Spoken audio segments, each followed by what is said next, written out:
বিশ্বনবী এরকম কঠিন বিপদে পড়েছেন জীবনের কিছু কিছু মুহূর্তে। ওই মুহূর্তে বিশ্বনবী স্পেশাল দুইটা দোয়া পড়তেন।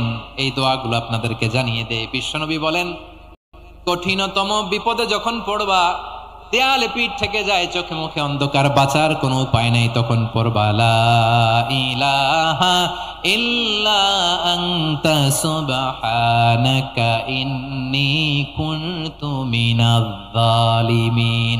আল্লাহ, তুমি ছাড়া কোনো ইলাহ নাই, তুমি পবিত্র, নিশ্চয় আমি জালিমদের অন্তর্ভুক্ত। সুবহানাল্লাহ বলেন।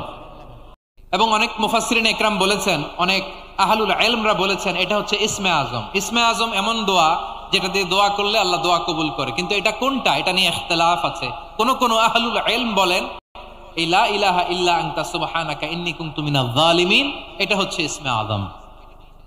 এই দোয়া পড়ে সাইয়েদনা ইউনূস আলাইহিস সালাম মাছের পেট থেকে রক্ষা পেয়েছিলেন। রক্ষা করেছিল কে? কেন এই দোয়াটা আল্লাহর কাছে বড্ড প্রিয় জানেন আমার ভাইয়েরা? কারণ এই দোয়ার মধ্যে তিনটা জিনিস আছে। এক নম্বরে হচ্ছে তাওহীদ, দুই নম্বরে তাসবিহ, তিন নম্বরে তাকরীর। লা ইলাহা ইল্লা আনতা সুবহানাকা ইন্নী কুনতু মিনাজ জালিমিন। বিশ্বনবী বললেন, দেয়ালে পিঠ থেকে গেলে, চোখে মুখে অন্ধকার, বাঁচার কোনো উপায় নাই, তখন এই দোয়াটা পড়তে হবে। এই দোয়া পড়ে আল্লাহর কাছে ফরিয়াদ করলে বিপদ মুক্ত করবেন কে? এ দোয়াটা আল্লাহর কাছে এত পছন্দনীয় কারণ এ দোয়ার প্রথম অংশে আছে তাওহীদ, আল্লাহর একত্ববাদের ঘোষণা। লা ইলাহা ইল্লা আনতা, ও আল্লাহ, আপনি ছাড়া কোনো ইলাহ নাই, উপাস্য নাই।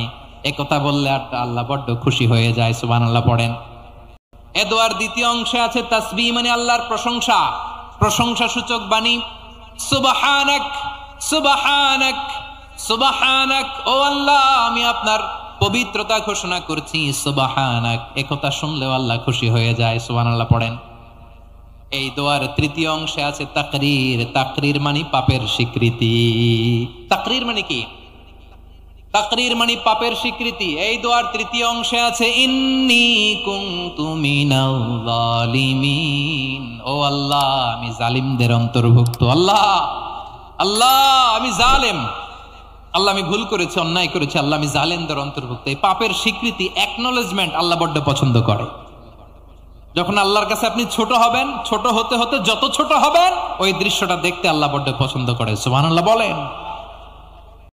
সাইয়েদনা আবু বকর রাদিয়াল্লাহু তাআলা আনহু বিষ্ণু ইসা ইসলামকে বললেন, ইয়া রাসূলুল্লাহ, আল্লিমনি দুআআন আদউ বিহি ফি সালাতি।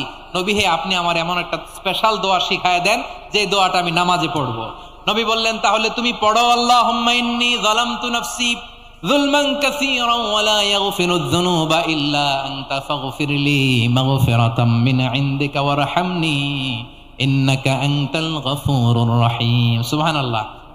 বিশ্বনবী চরম বিপদে পড়লে দুটা দোয়া পড়তেন। প্রথম হলো এটা, লা ইলাহা ইল্লা আনতা সুবহানাকা ইন্নী কুনতু মিনাল জালিমিন। এই দোয়াটা আমরা বেশি বেশি পড়ব প্রিয় ভাইরা। রাজি আছেন? সবাই আওয়াজ করে পড়ুন ইনশাআল্লাহ। আমার প্রিয় ভাইরা, বিপদে পড়লে বিশ্বনবী আরো একটা দোয়া পড়তেন, লা ইলাহা ইল্লাল্লাহুল আযীমুল হালিম, লা ইলাহা ইল্লাল্লাহু রাব্বুল আরশিল আযীম, লা ইলাহা ইল্লাল্লাহু রাব্বুস সামাওয়াতি ওয়াল আরদি ওয়া রাব্বুল আরশিল কারীম। এই দোয়াটা কেউ যদি পড়ে যদি এর ওসিলা করে দোয়া করে, তাকে বিপদ থেকে মুক্তি দেয় কে? মনে থাকবে আপনাদের? তাহলে বিপদের প্রথম ধাক্কায় কি যেন পড়তে হয়? ইন্না লিল্লাহ। তারপরে কি বলে আল্লাহর কাছে নিজেকে সঁপে দিতে হয়? দেয়ালে পিঠ থেকে গেলে লা ইলাহা ইল্লা আনতা সুবহানাকা ইন্নী কুনতু মিনাজ জালিমিন। দুই নম্বর হচ্ছে লা ইলাহা ইল্লাল্লাহুল আযীমুল হালিম, লা ইলাহা ইল্লাল্লাহু রাব্বুল আরশিল আযীম, লা ইলাহা ইল্লাল্লাহু রাব্বুস সামাওয়াতি ওয়াল আরদি ওয়া রাব্বুল আরশিল কারীম। মনে থাকবে ইনশাআল্লাহ? বলেন সবাই।